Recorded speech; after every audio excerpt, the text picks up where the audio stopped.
Daily routine પ્રેક્ટિસમાં ઘણા બધા પેશન્ટ એવા આવતા હોય છે કે જેમને અગાઉ દાંત કઢાવી નાખેલા હોય છે.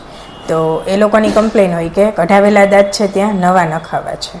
તો નવા દાંત માટેના આપણે 2 ટ્રીટમેન્ટ ઓપ્શન છે. ફર્સ્ટ છે ડેન્ટલ ઇમ્પ્લાન્ટથી આપણે નવા દાંત ફિક્સ કરી શકીએ છીએ અને સેકન્ડ ઓપ્શન છે કે બ્રિજ ટેકનિકથી આપણે નવા દાંત ફિક્સ કરી શકીએ છીએ. તો ડેન્ટલ ઇમ્પ્લાન્ટ એટલે શું? ડેન્ટલ ઇમ્પ્લાન્ટ એટલે ગુમાવેલા દાંતને ફરીથી બેસાડવા માટેનો બેસ્ટ ટ્રીટમેન્ટ ઓપ્શન છે. ડેન્ટલ ઇમ્પ્લાન્ટથી આપણે 1 અથવા વધારે દાંત ફિક્સ કરી શકીએ છીએ. તેમજ જે લોકોએ મોઢામાં રહેલા બધા જ દાંત કઢાવી નાખેલા હોય તો આખી 32 પણ આપણે ફિક્સ કરી શકીએ છીએ. ઘસાઈ ગયેલા પેઢાને લીધે ચોકઠું ઢીલું રહે છે તો તેવા કેસમાં ડેન્ટલ ઇમ્પ્લાન્ટ એ આશીર્વાદરૂપ થઈ છે.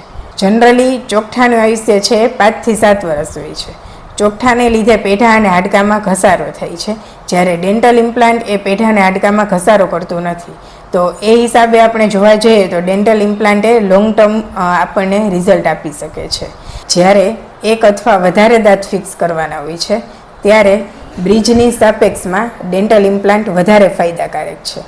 કારણ કે બ્રિજ ટેકનિકમાં આપણે કરીએ તો આપણે જે દાંત ફિક્સ કરવાનો હોય એના આગળનો અને પાછળના બંને દાંતને આપણે ઘસીને નાના કરવા પડે છે, પછી આપણે તે દાંત ફિક્સ કરીએ છીએ. જ્યારે ડેન્ટલ ઇમ્પ્લાન્ટ પ્રોસિજરમાં બાજુના દાંતને કોઈપણ જાતનું નુકસાન કર્યા વિના આપણે દાંતને ફિક્સ કરી શકીએ છીએ.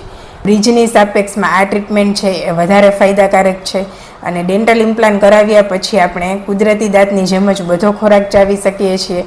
ડેન્ટલ ઇમ્પ્લાન્ટ દેખાવે કુદરતી દાંત જેવું જ લાગે છે, તેથી આ ટ્રીટમેન્ટ કર્યા પછી પણ ચહેરાની સુંદરતા જળવાઈ રહે છે.